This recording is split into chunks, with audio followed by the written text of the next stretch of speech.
Welcome to the Halley Elise Show, featuring your host, empowerment psychic Halley Elise. She is an author, psychic, and media personality, and has been listed as one of the top 100 psychics in America.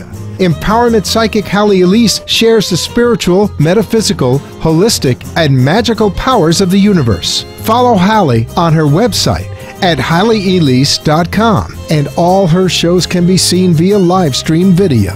Now, here's your host, empowerment psychic Halley Elise.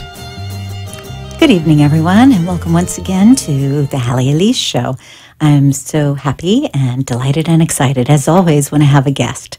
This evening, we have Lisa Dwoskin, and she's going to share with us about meditation, which, as you know, is one of my areas of expertise. So I love, and I'm always speaking to you about going within and getting centered.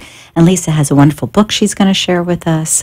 So tonight's going to be a very peaceful night, kinda.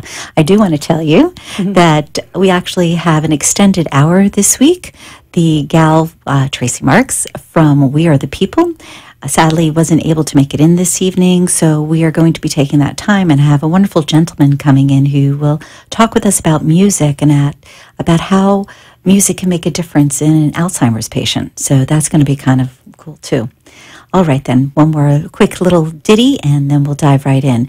Just a reminder, the first Monday of the month is the Psychic Gallery, and if I'm recalling my calendar correctly, hopefully I am, we have Joseph Labruto III, who is the psychic medium, who's a lovely friend of mine who will be at the gallery chit-chatting. So I did mention on last week's show that if you want to join us, it's probably wise to get tickets in advance, because I'm expecting to run out of seats. Usually when Joe and I get together, it's full house. So just remember, if you go online to HalleyElise.com, that you will be able to get a discount, and this way you guarantee your seat for the October Psychic Gallery. So without further ado, welcome, Lisa. How are you? Good. Hi, how are you today? How are you? Great. I know it was a bit much to try to get here. You made it in traffic, so I'm glad that you got here. It's good that you know how to breathe and do meditation and get centered. And I believe you have 2 children also? Yes, I do. I have a 8-year-old and a 9-year-old. Well, actually, the 9-year-old just turned 10. 8-year-old and a 10-year-old. Okay, because anybody who has children knows that meditation definitely is of value. Oh, for sure. And my children both meditate, which is very cute. They both learned how to meditate when they were 6 and 7 years old. My son actually taught himself, which is great. Excellent. Because he has quite a bit of anger issues, so he needs it, and it really helps him. They both beg me every night to get them to meditate before they go to sleep, which is beautiful. For children to learn is very, very important, I think. Absolutely. I used to take my daughter Selena to Nova University with me because I taught a meditation class over there for many years. And I think she started with me there about 6 years old. She could teach the class because she went so often. So I would ask a question to the class about something we were working on or what their experience was. My daughter would be going, please, please pick me. She wanted to answer. But it's great because I noticed that when she became a teenager, she would be on the phone with folks. And if there was someone having a problem, I'd hear her say, listen, why don't you just take a breath? Come on, take a nice deep breath. Close your eyes. And she would facilitate. Yeah, that's great. So it's a great skill set. So how exactly did you get involved with meditation? Well, I opened a gym in 2001 that I was the owner of for 13 years, actually. We had about 2,000 members, 65 employees, tons of stress. So I had to find something to be able to breathe throughout the day. And especially when the economy took a turn and my business kind of plunged, I found that breathing, I would just go into my office, shut the door, and turn on my waterfall and breathe. And I know that breathing helps everybody. And I would see so many people addicted to drugs and alcohol, prescription drugs, and I would help them with classes on meditation at my gym, and they would actually stop drinking, stop doing drugs, and helping themselves. I think if you learn how to breathe and calm down your anxiety or your nervous system, you pretty much could get over any kind of addiction or anxiety or stress. Yeah, I mean, it's interesting that you brought up about someone with alcoholism, because I know I used to have a lot of students that would come in and they were dealing with some sort of substance abuse or anger issues. I think the best, though, that I'd love to share as far as history-wise is I had a gentleman who came in and he was a limo driver. And he came with his wife under duress, of course, because, the wife said, you've got to go, you've got to do something. And he's going, no, I don't need this garbage. And yet he had road rage really bad, which is not a good thing when you drive a limo. No, You're dealing with a large vehicle and, of course, passengers. So he started coming to the class with her. And initially, he was all grumpy and fussing and whatever. And his blood pressure was also off the chart. By the 6th week of class, he just happened to have, I guess it was on the between the 5th week and 6th week, he had a doctor's appointment. He had gone in. His blood pressure had gone down like 10 or 15 points. Oh, wow. And his wife was saying that she can't get over it. Even when they were in the car, he wasn't fussing as much. He wasn't carrying on. And he actually said in front of the entire class that he would have never believed it because he doesn't find himself getting as angry. So, you mentioned about your son who needs to pay attention to that. So it's an excellent vehicle. What would you say to someone who says, oh, I can't quiet my mind, I can't breathe, I'm distracted, it sounds really good, but I just don't know how to get there. Okay. What do you say to somebody like that? What I say to them is what I said to myself. I have a type A personality, and I was training probably 12 people a day, working 80 hours a week, raising 2 toddlers, and running my entire business, which had 2,000 members, like I said. And what I would tell people to do is to just hit like a guided meditation on Google and put on headphones and start listening to different meditations of ways that to help you breathe and to help you relax your shoulders, and just to start off maybe with 5 or 10 minutes. And of course, it's going to be very difficult. It takes probably 30, 60, 90 days to you even feel a little bit comfortable. But keep at it, just like when you exercise and diet to lose weight. If you don't go to the gym, if you don't eat healthy, you're not going to lose the weight. If you don't practice your meditation, you're not going to learn how to meditate. Anybody can meditate. Anybody can. And I hear that all the time from my clients. Oh, I don't have time. Oh, it'll never work for me. I'm too hyper. Have too much anxiety. It works for everyone. It took me probably a good 30 days to feel comfortable and be able to breathe through it. Now I can lie anywhere for 60 minutes at the beach with kids running around right in front of me, and I could go into a deep meditative state. When I was a chicken without a head running around with an A-type personality, never able to calm down. So everybody can do it. Just practice. Consistency, practice. Do the guided meditation so it helps you, walks you through it, so you don't have to just sit there in silence. And definitely, it could work for anybody, trust me. Okay, so you feel a more passive meditation, as in just listening to a guided meditation is the best way to go, let's say, versus a movement meditation like Tai Chi, or perhaps another form of meditation. Do you feel that initially, if somebody is beginning, that listening is the best way to do it? I think if you try yoga, or I guess most of the clients I talk to are from gyms, health clubs, so that's how I tell them to do it, guided meditation.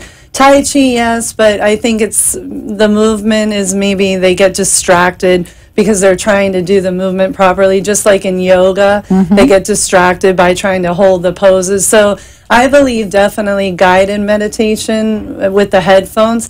Now, I do have a lot of people asking me all the time, do I have to lie down with my fingers up? Do I have to sit in a seated position? Do I have to do this? Do I have to do that?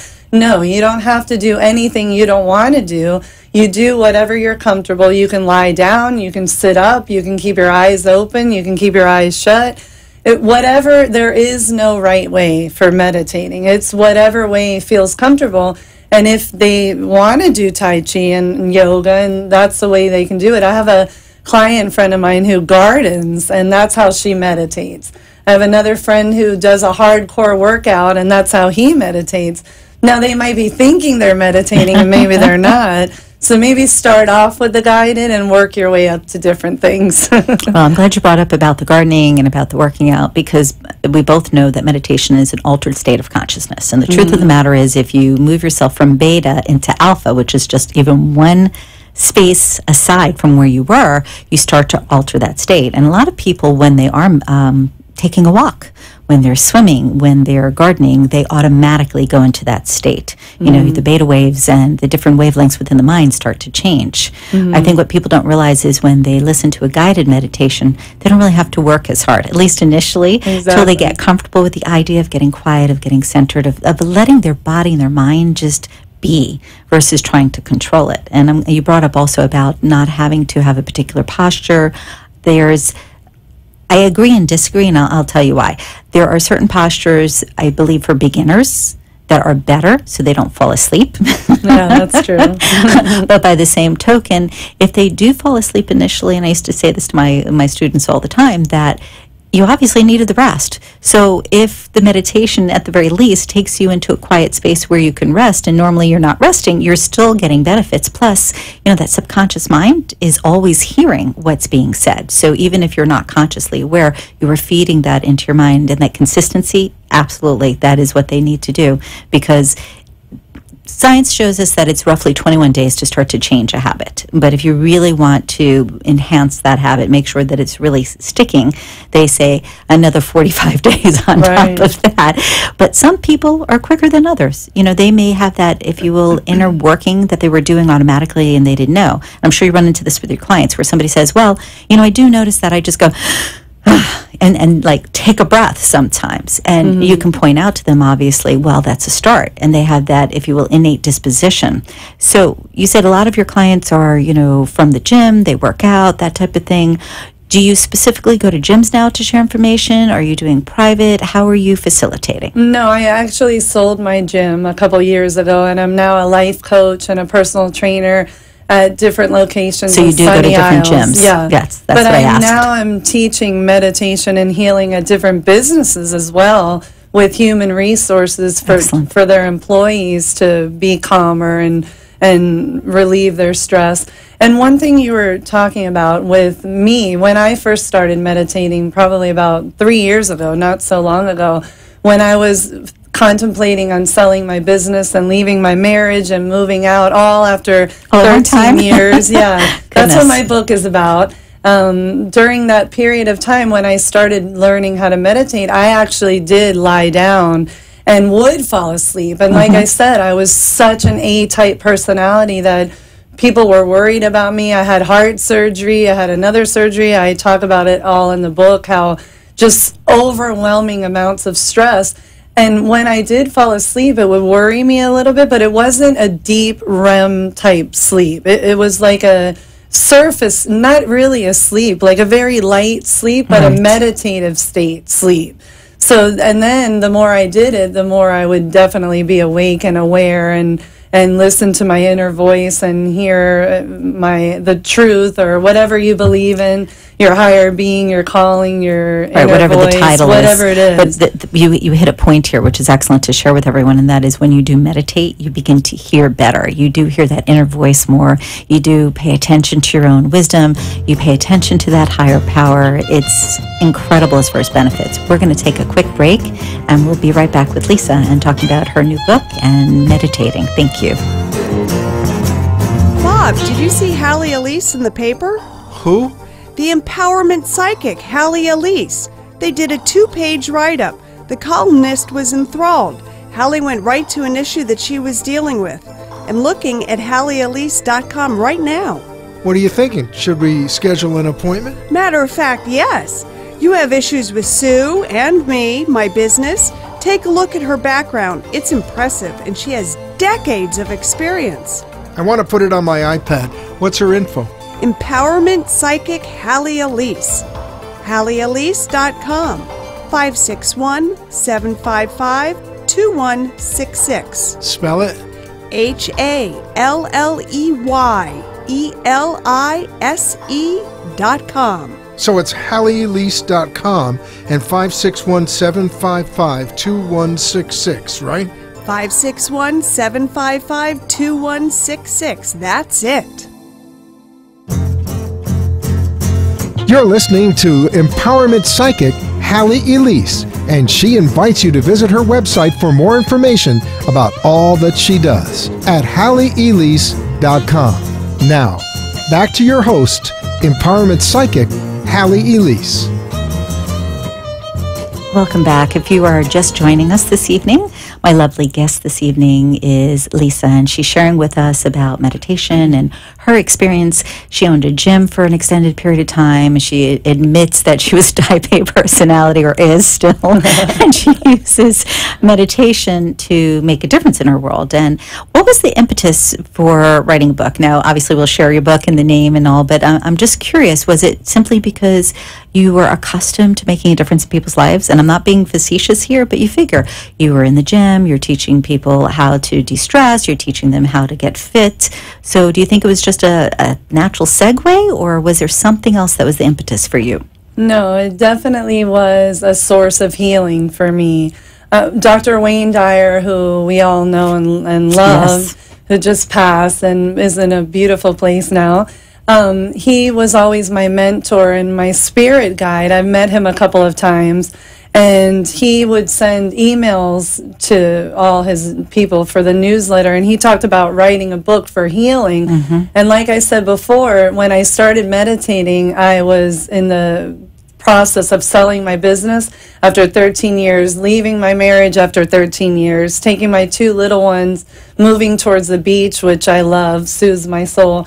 And I knew I needed something to help myself heal, so I decided to write a book about my journey, what I went through, trials and tribulations, and how I coped and how I became spiritually enlightened. And I felt that if it could heal me and help me as much as it did, I could definitely help others, like I've always done in the gym business. I've always been into the balancing of mind, body, spirit. And I never really taught so much about spiritual enlightenment. I did it for myself. In the gym, I would teach more about physical work and a little mental, because I have a degree in psychology. But the book ties in all 3 of how we need to balance working out physically, taking care of our mind, and working on our spirit in order to become a healthier and happier person. That's what the book is about. Okay, and the book's name is Metamorphosize, not Metamorphosis, but right. Metamorphosize, the transformation within. My producer hates when I do this, but I'm going to do it anyways. Wait a minute, I'm trying to get it out of the glare. There we go. Can you see that, Freddie? He's probably shaking his head in the other room. Okay, so where can folks find your book? Okay, I have, my website is lisadewaskin.com, and you can purchase my book there on Amazon. Lisa, for those who aren't watching the show but are listening, can you spell out the website for them? Yep, Lisa, Lisa, Dewaskin, D like David, WOS like Sam, KIN.com. And also I'm on Amazon, Barnes & Nobles. You can pretty much find it anywhere, but the spelling of my book is actually harder than the spelling of my last name. It's the word metamorphosis, from the cocoon to the butterfly, the transformation, with exercise at the end of it. So metamorphosize. And also I'm on Facebook, Body by Lisa, and I talk about how to balance, again, the mind, body, spirit, nutrition, exercise tips. You can find me at BBL Fitness on Facebook, or Body by Lisa. Okay, so pretty much if they go, oh my God, I forgot her name, I really want to get in touch, you can also reach me. I'll make sure I get you Lisa's information. Because if you go, how did I spell the last name? Wait, what was the book? I'm going to make it easy for you. But also because you're out there in the public, and as you said, before the break, you're dealing with different corporations and teaching them stress management, and you're coaching. If somebody wants to just give you a call about questions on coaching, or perhaps even getting together so that they can pick your brain about your book, would you be open to that? Oh, sure. Okay, so give out your name, and not your name, excuse me, your phone number, so that people have another way to access you. Okay, it's 954-240-7829. And sure, I'm open to even questions about anything: exercise, nutrition, spiritual enlightenment, one-on-one coaching, anything. How to deal with 2 small children while you're teaching meditation. How to meditate, how to drink red wine, and still stay fit. Have a dear friend.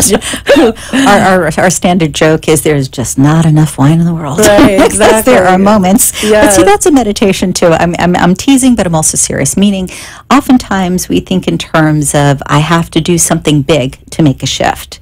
And that's not really the case. Stopping and taking a deep breath, or saying, you know, I'm going to go with my friends and have a glass of wine. And just the idea of something that you're going to do that's enjoyable starts to shift where your head is. It starts to de-stress.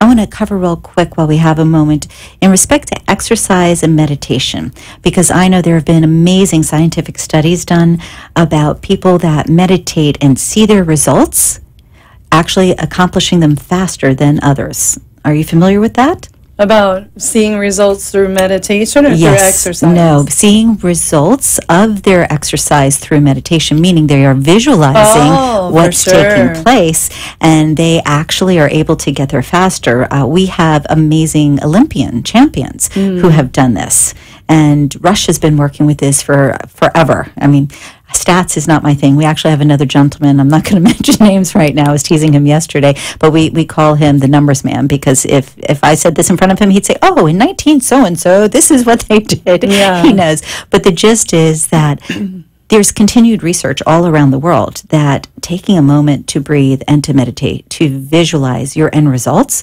can actually expedite those results and also guarantee that you get there. So not only is it a matter of stress management or relaxing, but because you are in the fitness business and are in the fitness business, don't you think that is not just an adjunct, but should be a mandate? Oh, 100%. I'm so glad you brought that up. Nowadays, in the new realm or paradigm of personal trainers, we're called life coaches.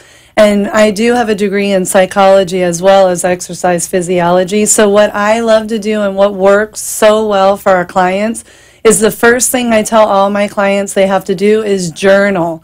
Write down their feelings. Why are they feeling bad, sad, depressed? When do they feel happy? And secondly, or right along with the journaling, is meditating. Those are two of the steps that I implement even before we start exercising, even before we start talking about nutrition, because through the meditation, they're going to center themselves and listen to their truth, like what we were talking about before, quiet their mind and see what it is that they're going through. And the journaling helps them in loving themselves. And then here's my quote for the day. With a positive mind, your body will react accordingly. With a negative mind, you're never going to see results. Meditation quiets your mind, brings you to a better state of living, a more positive state. Feeding your mind with positive affirmations and journaling and working through the psychological aspects of what is holding you back will implement the weight loss and the other external factors that you need to get to the place that you're looking for. Because without internal happiness, external factors are never going to help you. So what I always say to the people is love themselves, quiet their mind, journal, get in touch with their feelings, and then it's going to show on the outside as well. And they're going to feel so much better. Absolutely. And we brought up the fact that you do not have to just get quiet to meditate. I think a lot of people get scared off because they say, oh, well, I just can't do that. You know, I sit down, I close my eyes, and I'm taking a look to see what's going on, and I'm listening to the children, and, oh, wait, I hear the neighbor's dog barking, and, oh, I just remembered I didn't cook dinner, and they have all of these things going on in their head. With somebody like that who's even listening to a guided meditation, what would be a key, we'll say, step that they could take so that they could focus on the meditation they're listening to? Okay, most of the guided meditations have either a waterfall sound or an ocean in the background. And what I do in my classes, I actually have 10 minutes of meditating. Even in hardcore boot camp classes, I make them meditate at the end just so that they can learn. I tell them the minute they get distracted, to bring themselves back, they need to focus on the sound of the waterfall, focus on the sound of the ocean, any kind of sound that's soothing their soul, to focus on that. And your mind will travel and you will have thoughts come up and stress come into your mind. So don't be so hard on yourself and don't get angry with yourself if that keeps happening. It'll lessen over time, like what you were saying, 21 days. In the workout world, we always say 90 days. If you can do a practice for 90 days, stick with it, you'll definitely see changes. So be nice to yourself, be kind and loving to yourself, and just keep on pulling yourself back when you do get distracted, and over time it'll get easier. Okay, if you would share with everyone your phone number once again so that if they didn't catch the website and they went, oh my gosh, the girl's name. Okay. I just laugh because everybody teases me about my name too. It's said in so many funny ways, I'm not even going to get into it, but your phone number. So this way they can grab a pen and a paper and get it all written down. Okay. Again, it's 954-240-7829. And just one more thing I just wanted to add to what I just said. One thing I go over in my book that I stress more than anything in the entire book is external factors will not bring internal peace and happiness. So if you're out there listening, which I'm sure we do have a lot of viewers because Hallie's so great at her show, very sweet. I would definitely say to all of you who are looking for love to make yourself happy, looking for the perfect job, looking for the perfect weight. When you lose the 10 pounds, you're going to be happy, or 15 pounds. None of that really matters, and it will all come naturally when you're happy from within. So if you start the meditating and you do try to quiet your mind and be a little bit more at peace, do the journaling, work on you, get yourself in a better place, all the external factors will come when you're internally peaceful and happy. So that is my thought for today. I'd say that's an extended thought. Yeah, that's I hope you all got that one. You know what, though? That's the principle that's taught by all of the great philosophers, the master teachers, anyone who really studies meditation or has been to the Orient or has been to India. They all learn that it has to come from within. And it's fascinating to me that we live in such an advanced society, and yet we're so backwards in some ways. I was having a conversation with someone about this earlier today that, there's that bell curve. We seem to get on board with something and it looks like it's going to work, and then something shifts a little bit. And we seem to be in that weird space right now between technology and spirituality. So I'm going to suggest that you pay attention to the wise words that Lisa has shared this evening and start meditating. Lisa, thank you so much for being here. Thank you so much for having me. Don't go anywhere. We'll be right back with an extended show. Thank you. Be enchanted and delighted. Connect each week here on WNN for the Halley Elise Show. Also on Facebook and at HalleyElise.com. Thanks for tuning in. The opinions expressed on the preceding sponsored program were strictly those of its hosts, guests, and callers, and not necessarily those of this station, its staff, management, or sponsors. Dr. Michael Blum of the Center for the Dental Arts has a special offer for Steve Kane listeners. Right now, Dr. Blum is offering a free consult and panoramic x-ray. The x-ray and consult normally cost $225, but the first 25 Steve Kane listeners who call and make an appointment will get it for free. Call Dr. Blum 954-463-4999 and online at blumdentist.com. Talk 1470 WWNN Pompano Beach, Boca Raton, Miami, Fort Lauderdale.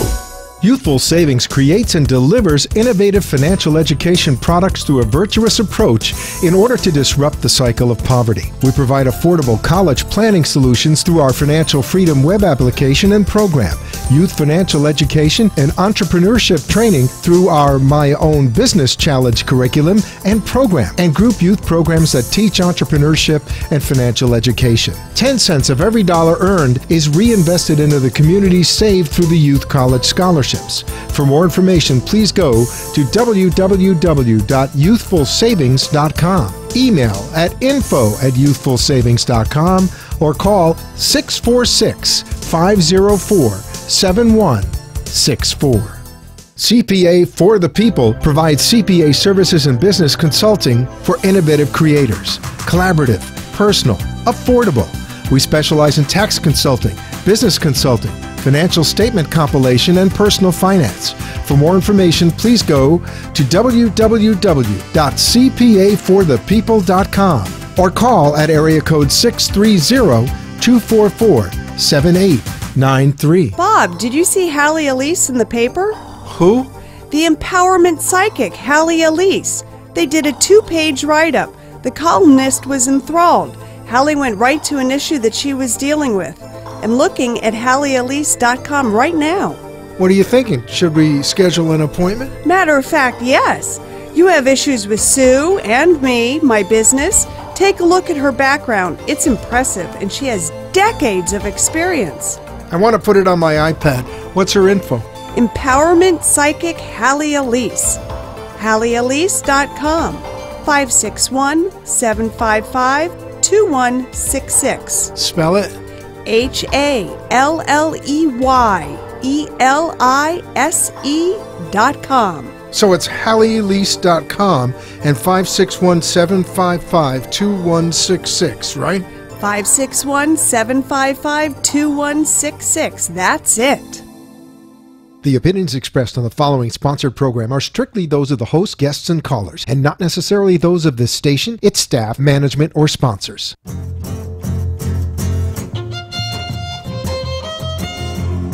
Welcome to the Halley Elise Show, featuring your host, empowerment psychic Halley Elise. She is an author, psychic, and media personality, and has been listed as one of the top 100 psychics in America. Empowerment psychic Halley Elise shares the spiritual, metaphysical, holistic, and magical powers of the universe. Follow Halley on her website at HalleyElise.com, and all her shows can be seen via live stream video.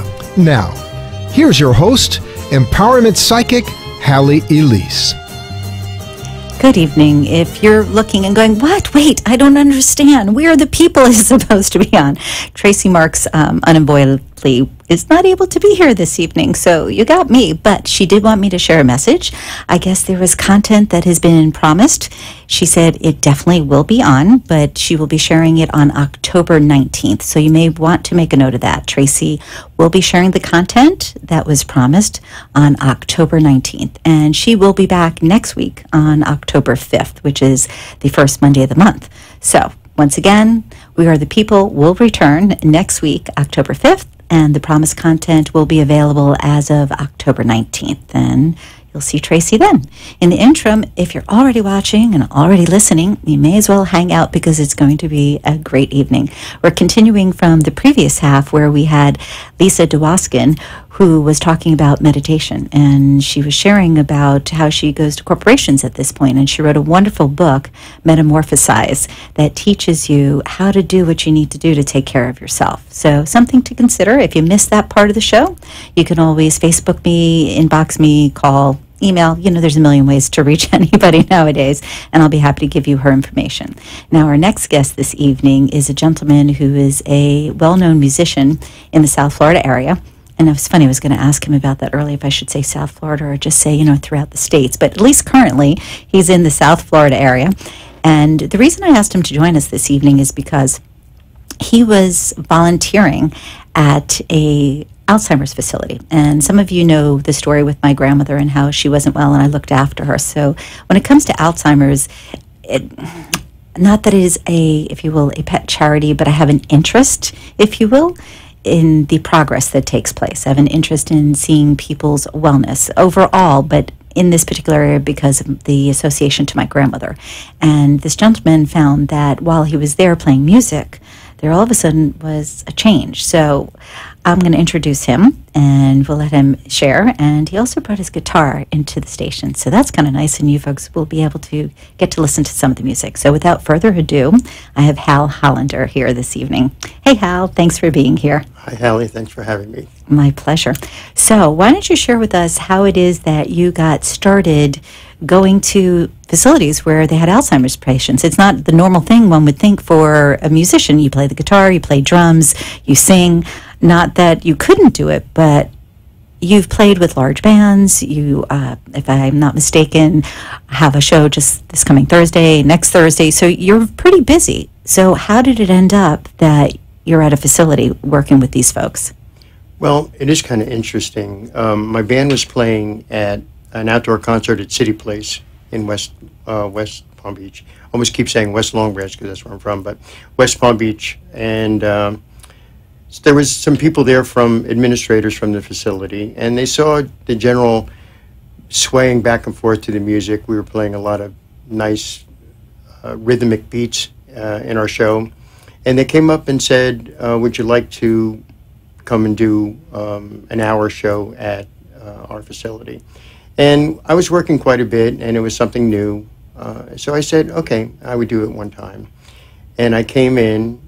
It was actually kind of strange the first time seeing there, because I've never been exposed to that kind of atmosphere before. But and at first I tried to break the ice a little bit with my effervescent personality, but that didn't work very well. But as soon as and they were sitting there, there were a couple of women that were crying. People were arguing back and forth, and most people were just sitting there and not moving. And the television was on, no one was watching it. And I really didn't know what to do at first. But I started out with something that always works at one of our regular shows, and I went, Dale! And actually a couple of stragglers answered me the first time. And then I continued the song, and the more I got into it, the more they would get into it. And then they were actually dancing and moving back in their seats. And a couple of people on walkers actually got up on their walkers and danced. Wow. And a couple of people in wheelchairs were actually dancing, and some of the aides came out and moved them around. And it really was an instant transformation. And I enjoyed it, and I felt good about it. And I played a lot of sing-along music like Sweet Caroline, things that we don't normally do with the band. And they were actually responding more and more, getting more comfortable with me. And when I finished, they asked me would I like to do it again, maybe once a month or something. And I said, okay. And I did it for once a month when I could for maybe 3-4 months. And then the administrator of the facility called me and said, it's really interesting how the effects of your show, which is only an hour and a half, stayed with them for 2 or 3 days after the show. And they said, would you like to do it on a regular basis? And I said, okay. And they said, and we'll even pay you. So so it turned into a gig that I do now every Friday. And as I'm getting to know the residents, and they're getting to know me, and I'm getting to know some of their histories, I really enjoy it. They're, for the most part, very, very nice, friendly people. And it's not just Alzheimer's. There are also some patients with dementia, alcoholic dementia, and some So is it like a assisted living facility for folks who have different forms of dementia? So perhaps there could be Parkinson's or Alzheimer's, or I'll say a myriad of different types of illnesses, or is it more a matter of just folks that are elderly and we'll say have some sort of impairment? No, it's pretty much a mental health facility. And the residents, they live there. A few of them actually can function to some extent, have jobs that they go outside during the day. Well, that's interesting. Yeah, but for the most part, most of them can't function very well. And for most of the time, most of the week, they just sit in chairs and really don't interact with each other or the staff very much. You know, there's been studies done, and I know this simply because, again, you know, with my grandmother, I did a lot of research, and I actually attended a lot of programs on what is the best way to relate to somebody with some sort of mental aberration or some form of dementia or Alzheimer's. And there is the idea of, you know, keeping them calm. And you think, well, how do you do that in your normal everyday world? Music is a great way to create a pathway to something different, but also doing simple movement. And there was this wonderful study done where this gentleman went in to a couple of different facilities, and he said, you know, listen, I just want to work with these people and see if doing gentle movement will make a difference with them. And the folks there, the directors, they weren't so keen on the idea. They're like, nothing's really been proven about that. We don't know.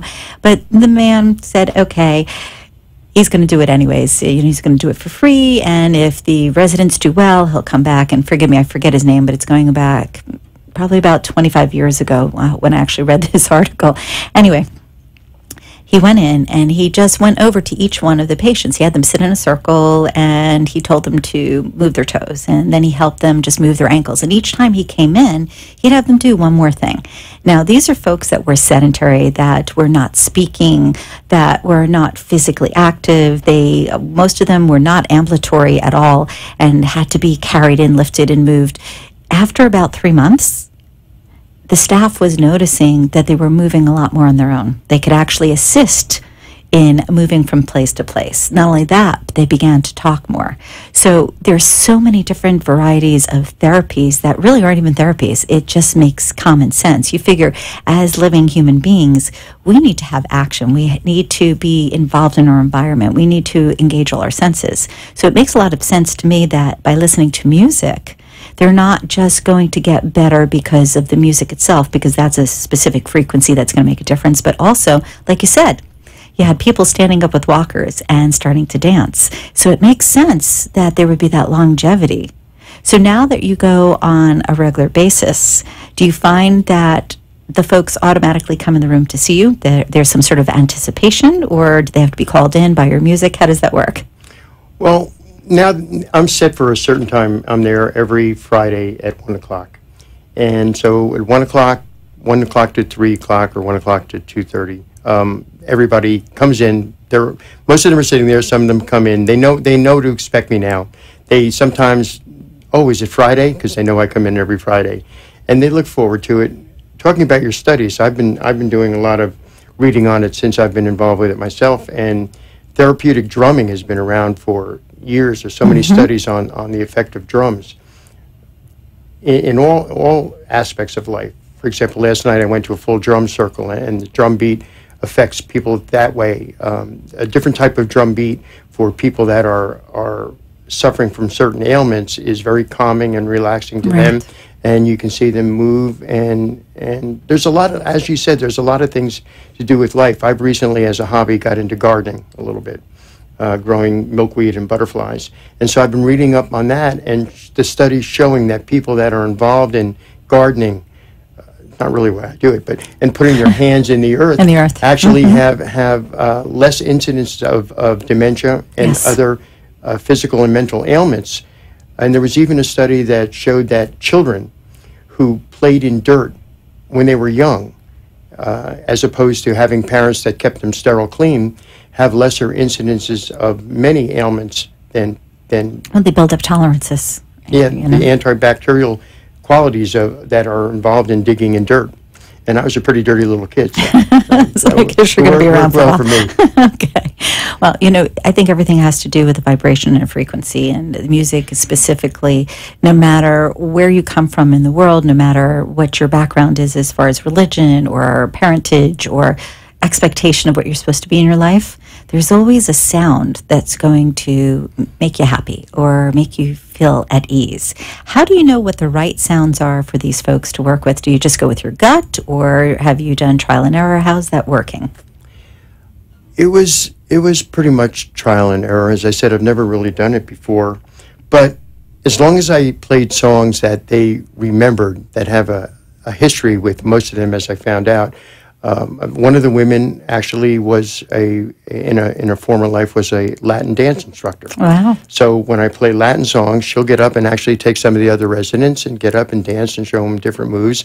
And she's a woman that when I come in, it really has no emotion. And then she gets up, she has a big smile on her face. So I always know to do Latin songs when she's in the room. They like singing along songs. They like to sing along. I even do. To say it. Oh, McDonald or something? No, my band's going to come in, but I even do YMCA. Okay. And they do the YMCA. They put their arms up and the whole bit. Yeah, but the dancing, more and more of them, they'll either be dancing in, I do songs that you wouldn't think that would be appropriate, like the twist. I'll start playing the twist, and they all get up and they twist in their chairs or they twist on walkers, and I do a lot of reggae songs, which also gets the staff involved because a lot of the staff is from the island. So the staff starts dancing, and then the staff will go over and get one of the residents, and it's really it's really interesting and fun, and I actually enjoy it. I've actually become friends with some of them. I actually gave a few of them my phone number, and they call me and we talk, and it's interesting. That's nice. It's an uplifting experience, and it's not just for the folks that are there getting treatment or who have to live there, but obviously if the staff is getting involved, huge difference, because that means there's a difference within the facility. We're going to take a quick break, and then we'll be right back with the Halley Elise Show. Thank you. Bob, did you see Halley Elise in the paper? Who? The empowerment psychic, Halley Elise. They did a 2-page write-up. The columnist was enthralled. Halley went right to an issue that she was dealing with and looking at HalleyElise.com right now. What are you thinking? Should we schedule an appointment? Matter of fact, yes. You have issues with Sue and me, my business. Take a look at her background. It's impressive, and she has decades of experience. I want to put it on my iPad. What's her info? Empowerment Psychic Halley Elise. HalleyElise.com. 561-755-2166. Spell it. HalleyElise.com. So it's HalleyElise.com and 561-755-2166, right? 561-755-2166. That's it.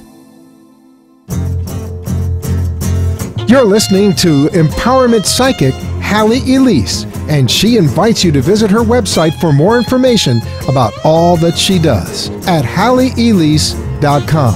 Now, back to your host, Empowerment Psychic Halley Elise. Welcome back. If you are just tuning in, this is an extended version of the show. I want to remind everybody that We Are the People will return next week on the 5th of October, and that the content that was promised for the last 2 weeks will also be delivered on the 19th. Just know that Tracy Marks will return on the 5th. In the interim, my guest this evening is Hal Hollander, and we were talking about how music and different therapies affect folks who have difficulties with their mind, with different illnesses. And we were talking in general about how, just life skills, digging in the earth, dancing, moving, makes such a big difference. So, think in terms too, let's say you're a young person and you're saying you're being forgetful, because we all do it. We put our keys down somewhere and say, where did I put those keys? And you would have sworn that you put them in the same place all the time, and for some reason, they are not there. Start dancing. And I don't mean to be facetious. Turn on some music and move your body and dance. Take a walk. Go sit in the yard and watch nature. Put your feet in the sand at the beach. Bring music into your world. Make music yourself. Clap, snap your fingers, sing. But any of these things is going to make a big difference.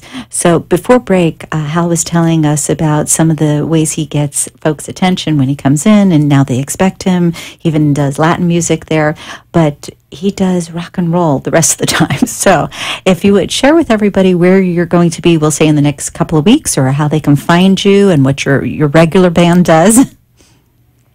Well, actually, for the next few weeks, we're doing mainly country clubs in the Boca area, private things. Next Thursday, the 8th, I guess it is, I'm working with the Robbie Williams Band at Rip Sports Bar in Pompano. And the following week, Thursday, I'll be with my band in Pompano. And same place?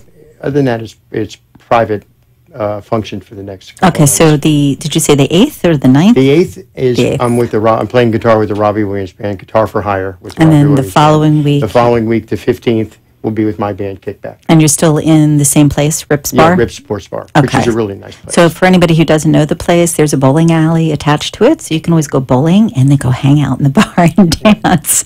And it's on Federal Highway, so it's really easy to get to, but you can always look it up as well. So will you share with us some of the music that you play when you go into the facility?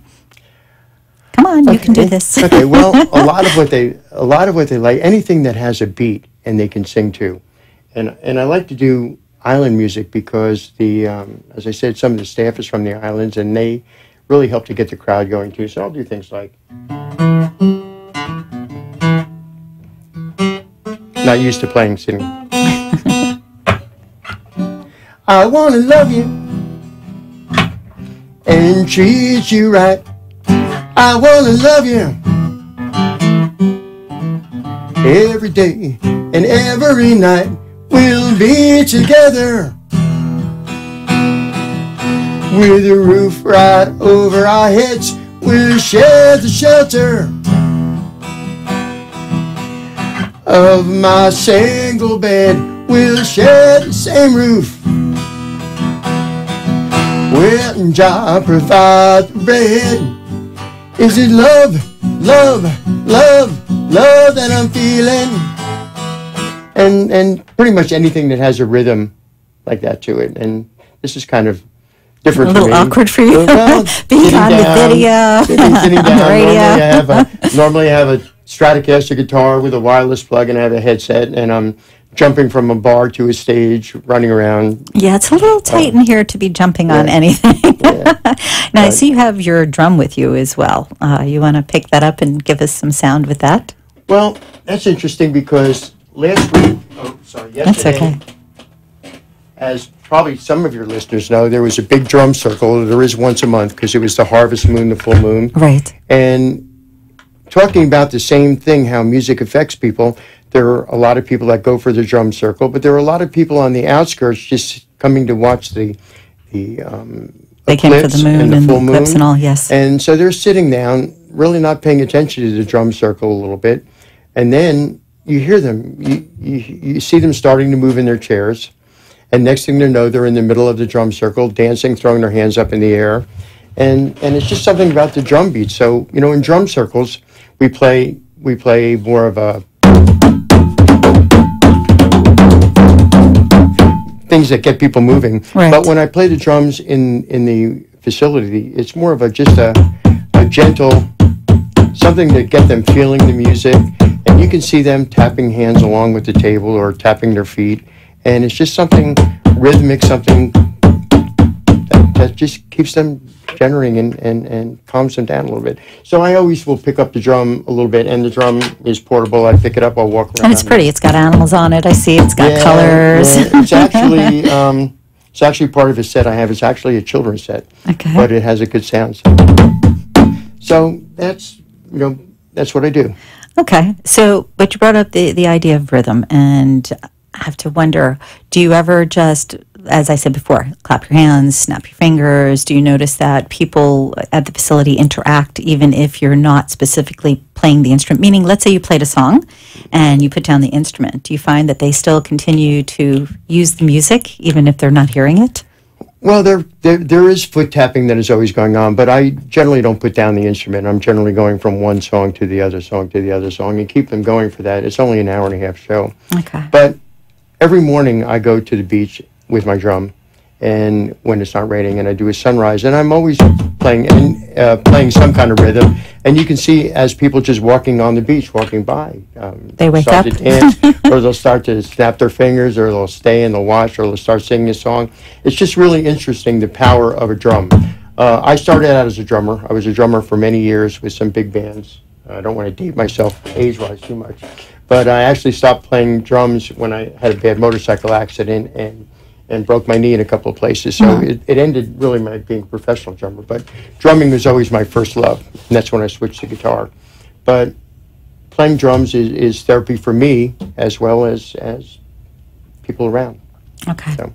I'm curious, and I wonder if anything was ever said at the facility, if you have some of the residents who respond to the music who don't actually hear the music. Because I know oftentimes when you're dealing with somebody with whatever the illness is, and they're elderly, they leave their hearing aids out, or they don't have them on, or they're just not hearing, and yet they seem to respond to the music. You were talking about the rhythm, you were talking about the drum movement, and I know that there's that, if you will, reverb that happens inside of the body, whether you're listening to it or not. Have you ever noticed any of the residents responding that perhaps if you go to speak to them, they don't hear, but they definitely respond when you play music? I really don't walk around too much and speak to the individual residents unless they, at the end, some of them come up. As I said, one of the women used to be a Latin dance instructor. Another one used to be a guitar player. So I'll talk to them, but it is interesting that you bring that up because some of the people have no visible reaction. I'll be playing, but then if I look down, I'll see they're tapping their foot, or maybe they're tapping their hand on the edge of the chair, where other people are smiling and laughing and singing and dancing along and getting up. So you know there's some reaction that's taking place, even if they don't seem to be visibly moving in a large fashion. Yeah, and it's hard to see everyone because it is a large facility, and there's probably about maybe 60, 70 residents sitting in the room where I am. But I would say the majority of them respond in a positive way, and the ones that don't respond, you still see some kind of movement. And sometimes you'll see a little smile, like thinking of one gentleman that sits there. I don't really notice any reaction from him until I play an Eagles song. Oh, really? And then if I do Peaceful Easy Feeling or Tequila Sunrise or something, I see a little smile on his face. So maybe that brings back a memory. Memory, yeah, I think that's great. So do you think it would be wise for most of these facilities to start incorporating some musical plan? I know at one point my Nana had to be moved from my place to a facility, which, by the way, I will tell everybody, it was the only room in the space that actually had a patio, a living room, a bedroom, and a small kitchenette area. Everyone else had one room and two beds, not my Nana. But when I started putting the milk in the pantry, I decided it might not be the best thing for me to continue doing. You know, I had a small child at the time, a lot going on. But I found that they have someone there who's there to entertain and keep the residents busy, but they didn't seem to have a lot of passion. You know, it was more about having them play mind games or having them think about their grandkids, looking at photos. Again, more mind games than being sensory. So with your personal experience and what you've observed, and even the folks that you're working with as far as that actually work at the facility, do you think it would be wise, and this is more of an opinion than it is obviously asking professional expertise, but that the facilities, whether they're in the U.S. or outside, start implementing these types of programs? I don't know why they wouldn't. From my personal experience and from articles and things I've read since I've been doing it, there is nothing but beneficial aspects of it, other than cost-wise. And there are people, I would have continued to do it once a month without being paid. So right. If there's cost-wise, if there's cost considerations, I'm sure there's people that would volunteer their services as I did. As a matter of fact, I've posted on Facebook a couple of times, and many of my musician friends have said, hey, I'll do a show with you. So I don't see why that would not be done. And maybe it is. I'm only involved with this one facility. Right. I don't hear of it too often. And as I said, you know, I'm just going based on my own experience. And back then it was more, like I said, taking a look at what's going on versus allowing them to feel rhythm or to listen to sounds. But I think it's, if you will, so beneficial in a myriad of ways, because you have somebody who is stagnant and all of a sudden they wake up. God only knows if they did that every day, what that would look like. Thank you so much for being here, Hal, and everybody, thank you for tuning in this evening. Remember, get up and dance, snap your fingers, listen to some music, and if you have an elderly person who's going through some things, bring some music into their life. Thanks for tuning in. We'll see you next week. Bye-bye. Be enchanted and delighted. Connect each week here on WNN for the Halley Elise Show. Also on Facebook and at HalleyElise.com. Thanks for tuning in.